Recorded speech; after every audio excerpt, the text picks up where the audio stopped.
Hi friends, எல்லாருக்கும் வணக்கம். எல்லோரும் எப்படி இருக்கீங்க? டேஸ்டியான நம்ம கருப்பு சுண்டல் டேஸ்ட்டாக எப்படி பண்ணலாங்கிறது பார்க்கலாம் ஃப்ரெண்ட்ஸ். வாங்க பாருங்கள். முதல் நாள் நைட்டே கருப்பு சுண்டல் நல்லா ஊற வச்சுக்கிட்டேன்.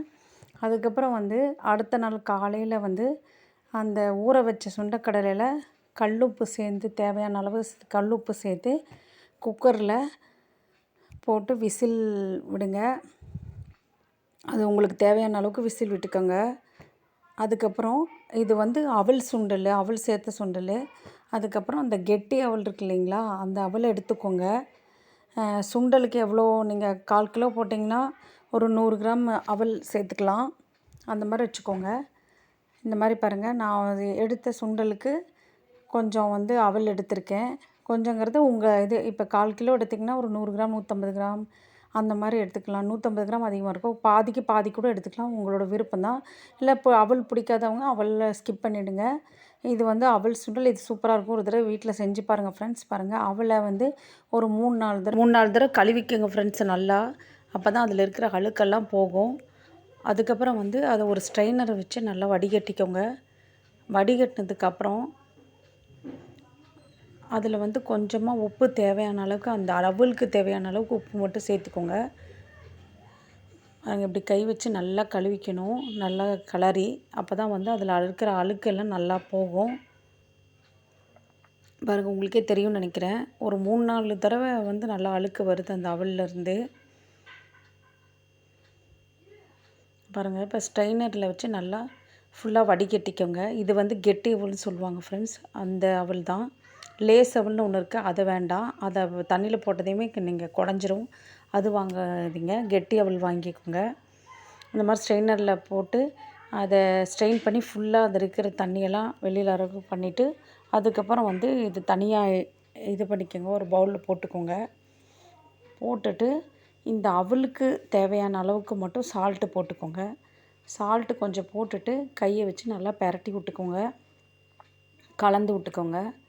அதுக்கப்புறம் கொஞ்சமாக அந்த அவல் மூழ்கிற அளவுக்கு தண்ணி வச்சுக்கோங்க ஃப்ரெண்ட்ஸ்.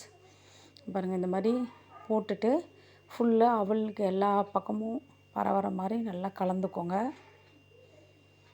கலந்து விட்டதுக்கு அப்புறமே இந்த அவலில் நல்லா சமப்படுத்திட்டு, அந்த அவல் மூழ்கிற அளவுக்கு லைட்டாக, நிறைய தண்ணி ஊற்றிடாதீங்க ஃப்ரெண்ட்ஸ். கொஞ்சமாக சில பேர் தெளிப்பாங்க. பாருங்கள், இந்த மாதிரி நல்லா நம்ம அவல் உப்பாக்கும் இதே மாதிரி ப்ரொசீஜர் தான் வரும். பாருங்கள், இந்த மாதிரி நல்லா அமுத்தி விட்டுட்டு ஃபுல்லாகவே அந்த தண்ணியில் மூழ்க மாதிரி ரொம்ப ஊற்றக்கூடாது, கொஞ்சமாக பார்த்து ஊற்றணும். போதும், இந்த அளவுக்கு வச்சுட்டு பாருங்கள், மேலே தண்ணி தெரியுதுன்னு நினைக்கிறேன். இந்த அவல் மூழ்கிற அளவுக்கு நிறையா ஊற்றிடாதீங்க, கொல கொலன்னு ஆகிடும். இது அப்படியே நல்லா நீங்கள் நல்லா தட்டி விட்டு எல்லா அவலும் அந்த இதில் மூழ்கிற மாதிரி தட்டி விட்டு ஒரு மூடி எடுத்து நல்லா கப்புன்னு மூடி வச்சிடணும். ஒரு 1/2 hour விடுங்க அதை. அந்த மாதிரி மூடி வச்சுருங்க. அதுக்கப்புறம் இன்னொன்று இதில் ஒரு மிக்ஸி ஜாரில் இப்போ ஒரு இஞ்சி துண்டு, இதுக்கு தேவையான நான் ஒரு 7-8 10 மிளகா போட்டிருக்கேன், 10 பச்சை மிளகா போட்டிருக்கேன். பச்சை மிளகா இஞ்சியும் கொரகொரப்பாக நல்லா அரைச்சிக்கோங்க ஃப்ரெண்ட்ஸ். அரைச்சிட்டு தனியாக வச்சுக்கோங்க. அதுக்கப்புறம் ஒரு வாணலி எடுத்துகிட்டு எண்ணெய் விட்டு கடுகு பொரிஞ்சதுக்கப்புறம் ஆனியன், வெங்காயம், சின்ன வெங்காயம்னாலும் சரி பெரிய வெங்காயம் சரி, அது உங்கள் விருப்பம், எது வேணால் போட்டுக்கலாம். சின்ன வெங்காயம் ரொம்ப ஹெல்த்தி, பெரிய வெங்காயம்னாலும் ஓகே தான். நான் பாருங்கள், இப்போ வெங்காயத்தை பொடி பொடியாக கட் பண்ணி சேர்த்துருக்கேன். பொடி பொடியாக கட் பண்ணி சேர்த்துட்டதுக்கப்புறமா அதுக்கப்புறம் அந்த கொரகொரப்பாக அரைச்சி வச்ச அந்த இஞ்சியும் பச்சை மிளகாயும் போட்டு வதக்கியிருக்கேன். அப்புறம் மஞ்சத்தூள் போட்டிருக்கேன். எனக்கு வீடியோ எடுக்க முடியல ஃப்ரெண்ட்ஸ், நான் போட்டுகிட்டே, அதனால தான் நான் போட்டு செஞ்சு ஆரம்பிச்சிட்டேன். அதுக்கப்புறம் தான் வீடியோ ஞாபகம் வச்சு எடுத்தேன். அதனால் அந்த ப்ராசஸ் காமிக்க முடியல. அதுக்கப்புறம் சுண்டைக்கடலையை வேக வச்சுருப்போம் இல்லைங்களா, அதையும் ஸ்ட்ரெயினரில் போட்டு நல்லா வெந்து அந்த ஆவி அடங்கினதுக்கப்புறம் நீங்கள் அதையும் ஸ்ட்ரெயினில் போட்டு அதை வடிகட்டிட்டு அதுக்கப்புறம் அந்த சுண்டலும் போட்டு நல்லா கலந்துக்கோங்க. பாருங்கள், அப்புறம் கொத்தமல்லி தலையும் வேணும். அதுக்கு கொத்தமல்லி தலையும் பச்சையாக கொஞ்சம் எடுத்து கட் பண்ணி பொடி பொடியாக கட் பண்ணி வச்சுக்கோங்க ஃப்ரெண்ட்ஸ். கடைசியாக அதை போட்டுக்கோங்க. இந்த சுண்டலை போட்டு நல்லா மிக்ஸ் பண்ணதுக்கப்புறமா ஒரு 1/2 மணி நேரம், ஒரு 20 நிமிஷம்னாலும் மினிமம் வேணும். 1/2 hour விட்டிங்கன்னா நல்லாவே இருக்கும். அதுக்கப்புறம் பாருங்கள் அந்த அவல் பாருங்கள், நம்ம அப்போ வந்து ஊற வச்சது பாருங்கள் எல்லாம் அந்த தண்ணி மேலே இருந்தது, அதெல்லாம் அப்சர்வ் ஆகி அந்த அவல் வந்து நல்லா அதில் ஊறிடுச்சு பாருங்கள். இப்போ நல்லா வந்துருச்சு. இந்த மாதிரி சுத்தமாக தண்ணியே இருக்காது. ஆனால் கரெக்டாக அளவாக தண்ணி வைக்கிறதா இல்லை முக்கியம் ரொம்ப. பாருங்கள் இதுலேயும் உப்பு போட்டிருக்கோம். நம்ம சுண்டைக்கடலையும் தனியாக ஃபஸ்ட்டு வேக வைக்கும்போது உப்பு போட்டிருக்கோம்.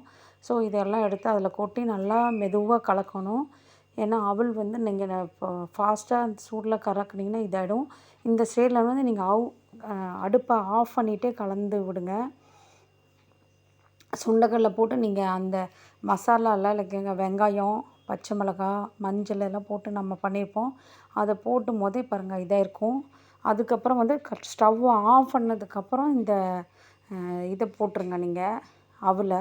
அப்போ தான் வந்து குழையாது, இல்லைன்னா குழஞ்சி போயிடும் ஃப்ரெண்ட்ஸ். அதுக்கப்புறம் கொத்தமல்லி தழவையும் தூவி விட்டுருங்க. அதுக்கப்புறம் நல்லா பரட்டி எடுத்துட்டிங்கன்னா இந்த மாதிரி சூப்பரான அவல் சுண்டல் ரெடி. நீங்கள் செஞ்சு பாருங்கள் ஃப்ரெண்ட்ஸ், இது சூப்பராக இருக்கும். செஞ்சு இப்போ ட்ரை பண்ணிவிட்டு எனக்கு கமெண்ட்ஸில் சொல்லுங்கள் எப்படி இருந்ததுன்னு. தேங்க்யூ ஃபார் வாட்சிங் மை வீடியோ ஃப்ரெண்ட்ஸ். இந்த கருப்பு சுண்டல் இல்லாமல் பட்டாணி, வெள்ளை சுண்டல், நீங்கள் எதுக்கு வேணாலும் இந்த ப்ரொசீஜரை ஃபாலோ பண்ணலாம் ஃப்ரெண்ட்ஸ். தேங்க்யூ ஃபார் வாட்சிங் my video friends. Bye friends.